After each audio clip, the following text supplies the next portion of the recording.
mo tún ti dé o, ẹ̀yin olólùfẹ́ mi àdìtú ọ̀rọ̀ Olódùmarè. Èmi ẹyẹ méjì tí ẹ jàṣà. Mo kí gbogbo ẹ̀yin olólùfẹ́ mi nílé lóko àti lẹ́yìn odi. Ní gbogbo ibi tẹ́ ẹ bá wà.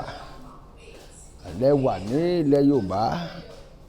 Ẹ wà lórílẹ̀‐èdè Adúláwọ̀. Ẹ wà ní gbogbo àgbáyé pátápátá káfàṣà. Gbogbo ibi tẹ́ ẹ bá wà. Èmi àdìtú ọ̀rọ̀ Olódùmarè ni mò ń kí yín o.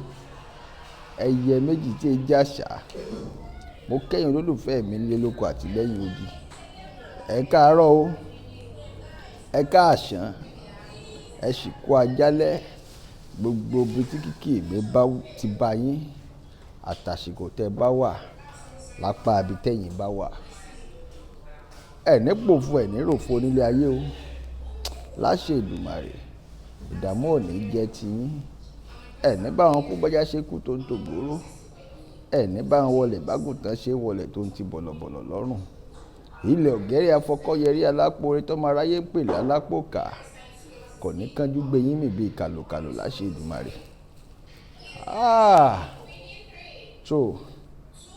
Ó ṣe ni láàánú. Èyí tí ń lọ ní social media lásìkò tá a wà yìí. Ó jẹ́ nǹkan tó gbomijé lójú ẹni. Ìbànújẹ́ ńlá ni fún màjèṣín tó tojú ìyá ẹ̀ rọ̀rùn ara kejì.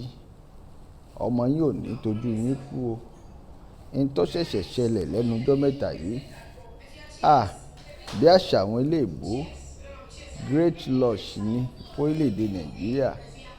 Great loss ni fúnlẹ̀ Yorùbá káàrọ̀ àjíbí. Torí ọmọ Yorùbá pọ́nbélé ńlọmọkùnrin ọ̀hún.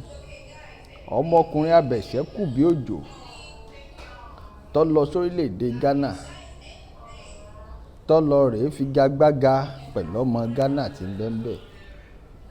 A gbọ́dọ̀ gbọ́rú ọ̀rọ̀ yìí ká wá dákẹ́. Orílẹ̀-èdè Ghana ń lè ní wà bí mo ṣe ń bá yín sọ̀rọ̀ yìí.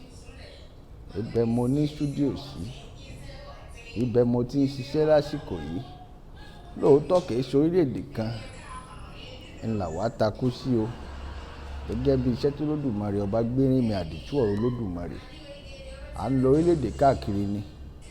A padà kọ́fà Áfíríkà láìpẹ́ láìjìnà èyí ilẹ̀ Adúláwọ̀ ká tó jáde síbòmí. Àmọ́ ohun tó ṣẹlẹ̀ sọ́mọkùnrin yìí. Wọ́n wà lórí irin tí wọ́n ń pè ní ríǹgì bí àṣà àwọn eléèbó. Wọ́n ṣẹ̀ṣẹ̀ bẹ̀rẹ̀ ìjà náà ni. Ọmọkùnrin yìí sì lọ sẹ́yìn fúnra rẹ̀ láìṣe pé wọ́n pọ́ǹsì ẹ̀. Láìṣe pé wọ́n gba lẹ́sẹ̀ẹ́. Ó sì lọ ẹ̀yìn gàgàgàgà. Ó sì ṣubú lulẹ̀. Kódà ó tún gbìyànjú kò fẹ́ fẹ̀yìn lélẹ̀ lórí nẹ́ẹ̀tì tó wà. Ó tún fàyà lílẹ̀ kí wọ́n má bàa kà fún pé opponent ẹ̀ ó win ní rẹ̀. Ó tún fàyà lílẹ̀ báyìí. Ó sì kú. Ó sì gbọ̀run ara kejì lọ. Ó dèrò ọ̀run.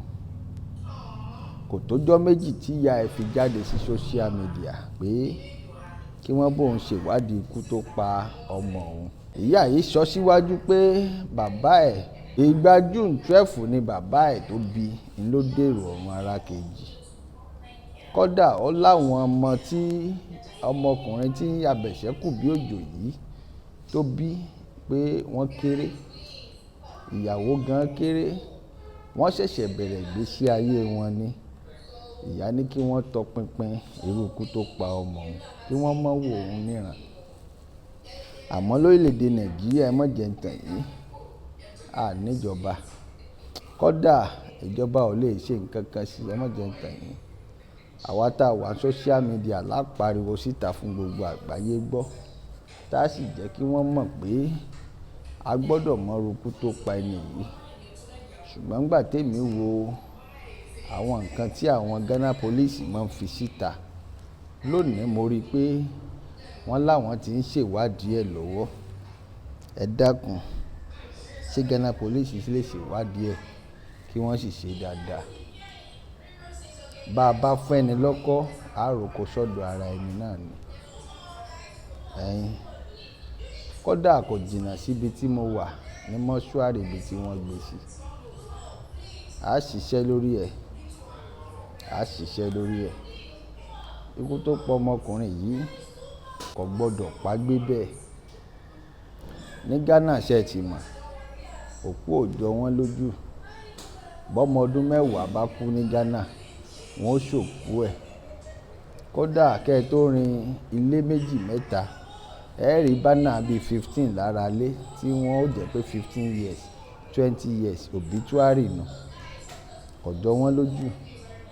Ẹ wá jẹ́ n sọ nǹkan kan fún yín lórí ọ̀rọ̀ Ghana. Ẹni bá mọ̀ ń pa ẹ̀ bí n bá parọ́ kó já mi. Bẹ́ẹ̀ bá débì kan ní Ghana, lápá ibi tí wọ́n ń pè ní, ó ṣeé ṣe kó jẹ́ pé oríṣiríṣi ibi ni wọ́n ti ń ta o. Àmọ́ bí tèmi mọ̀, wọ́n pe bẹ̀ lágbègbè Ṣákù. Àwọn bíríìjì kan ń bẹ ńbẹ̀, abẹ́ bíríìjì ń bẹ. Bẹ́ẹ̀ bá débẹ̀, one cedi ọ̀hún 100 naira ni lówó Nàìjíríà. Ìní wọ́n ń ta oògùn tó jẹ́ pé wọ́n fi sílẹ̀ fún yàn àbí kí wọ́n kì í bọnú omi. Wọ́n wá wọn sílẹ̀ báyìí. Wọ́n wọ́n omi ọ̀hún sílẹ̀. Ẹni bá to omi ọ̀hún mọ́lẹ̀, bẹ́sẹ̀ rẹ̀ bá ṣe ń wú ní fún rẹ̀ ó mọ wú. 100 naira péré ni. Wọ́n pọ̀ bẹ́ẹ̀ lọ bìbà. Èyí tí wọ́n fi ń bára wọn wí nù, wọ́n máa ń para wọn ni bí wọ́n bá ṣẹ̀. Lánàá ńgbà tọ́rọ̀ yìí ń ká mi lára, ọmọ Ghana kan wà tèmi àti ẹ̀ jọ sọ̀rọ̀. Èyí ń jẹ́ fáǹsì àwọn abẹ̀ṣẹ́kù bí òjò. Ó ń sọ fún mi pé wọ́n kọ́ lọ́gbọ́n lásán ni. Wọ́n kọ́ èèyàn lọ́gbọ́n lásán, èèyàn sì dèrò ọ̀run ara kejì. Ẹ dákun, àwa àìṣe bẹ́ẹ̀ lórílẹ̀‐èdè Nàìjíríà. Àìṣe bẹ́ẹ̀ nílẹ̀ Yorùbá káàárọ̀ àjíbí. Àwọn ìyálọ́jà gan tí wọ́n máa ń bára wọn ja ìjà lóríṣiríṣi ìjà ọjà. Wọ́n ya wèrè Nàìjíríà gan. Ní tí mo ṣe fẹ́ràn orílẹ̀‐èdè Nàìjíríà bí ilẹ̀ Yorùbá nù. Wọ́n ja ìjà òun lójú ẹsẹ̀ ni. Àwọn ìyálọ́jà kan ń bẹ tó jẹ́ pé bẹ́ẹ̀ bá tọra yín, ẹ̀rẹ́ nìkan tí ó mọ wọ́n omi sílẹ̀, omi àdúrà ni. Ẹ sì rẹ́ lómìn tó jẹ́ pé ọ̀nà mọ pògìrì níwájú ṣọ́ọ̀bù ẹ̀ ní láàárọ̀. Nígbà wọ́n bá tàkanra wọn ni wọ́n sọ pé kí ló ṣe ọ́? Mo ń ṣe tèmi, jẹ́ ń ṣe tèmi. Kí ni tiẹ̀? Ìjà bẹ̀rẹ̀ nù. Wọ́n ó sì faṣọ ya mọ́ra wọn lára. Ìjà wa nílẹ̀ Yorùbá nù. Ní tó dáa nù. Ìjọba ńlá àní la fi ń gbè fún òmìnira ara wa. Àmọ́ má jẹ tàn nítorí orílẹ̀-èdè Ghana tá a wà yìí. Àwọn ò wọ́rí o. Bí èèyàn bá hùwà bàjẹ́ kan, wọ́n kọ́ lọ́gbọ́n. Ọgbọ́n tí wọ́n sì kọ́, ọgbọ́n kó kúrò nílé ayé kó máa lọ sọ́run ara kejì ni. Wọ́n máa ń para wọn ni wọ́n yìí dàgbà ní Ghana. Bẹ́ẹ̀ ń bá parọ́, ẹ bá mọ̀ ń pa ẹja mi. Àmọ́ lórí ọ̀rọ̀ tó ṣẹlẹ̀ yìí, èmi àdìtú Olódùmarè ẹyẹ méjì tí ẹ jàṣà. Mo fẹ́ fi dá yín lójú nílẹ̀ Yorùbá pé mo fẹ́ ṣèwádìí ikú tó pọ̀ ọmọkùnrin yìí. Bólódùmarè bá sì ṣe gbéṣẹ́ rán mi sílé alààyè. Iṣẹ́ tó Olódùmarè bá ní máa ṣe ni. Àwa lè mọ̀ láwọn tí ó tì wá lẹ́yìn. A lè mọ̀ láwọn sponsora bí àṣà àwọn ilé ìbò tí ó sponsor wa. Àmọ́ wọ́n bá bọ́wọ́ ikú wá ṣe mọ́, a máa fi bọ́jú náà ni. Wọ́n ó ṣiṣẹ́ ìwádìí lórí ẹ̀. Kódà bílẹ̀ bá ti mọ́ báyìí, wọ́n lọ mọ́ṣúárì ibi tó ọmọkùnrin ọ̀hún wà. Wọ́n ó sì ṣiṣẹ́ mi gẹ́gẹ́ bí àdìtú ọ̀rọ̀ Olódùmarè. Lórí ìrìnkèrindò àdìtú Olódùmarè mo wà tí mo ti ń ṣiṣẹ́ lọ́wọ́.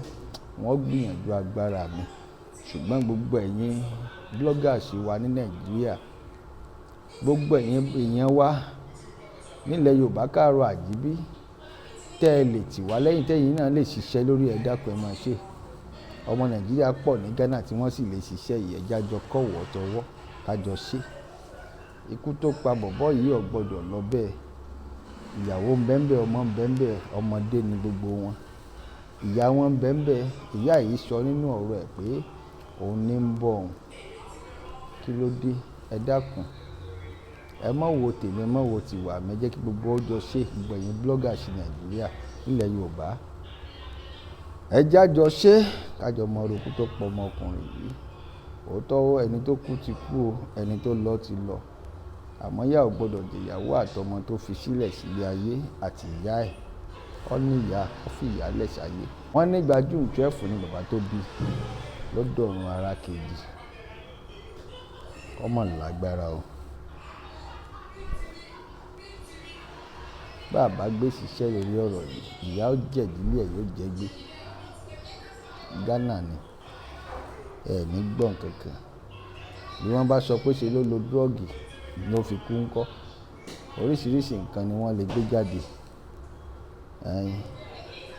Àmọ́ o, Olódùmarè ọba ó fún wa ṣe. Mo dúpẹ́ lọ́wọ́ yín, wọ́n ń padà bọ̀, wọ́n ó fún yín léṣì lọ́la láṣẹ Èdùmàrè. Ẹ bá fẹ́ pè mí, ó lè pè mí sórí aago tèmi tàbí ẹ WhatsApp mi +233 54 958 2036 +233 54 958 2036. Nọ́mbà Nàìjíríà mi WhatsApp mi sì ń ṣiṣẹ́ náà.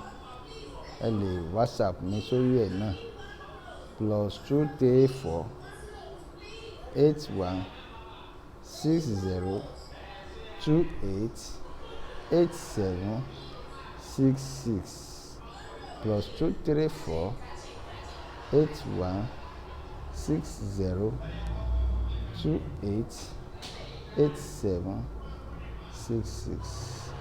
Èmi àdìtú ọ̀rọ̀ Olódùmarè ni. Ẹyẹ méjì tí ẹ jẹ́ àṣà. Ẹ ṣé mo dúpẹ́ o. N ò ní wá yín tì láṣẹ Èdùmàrè.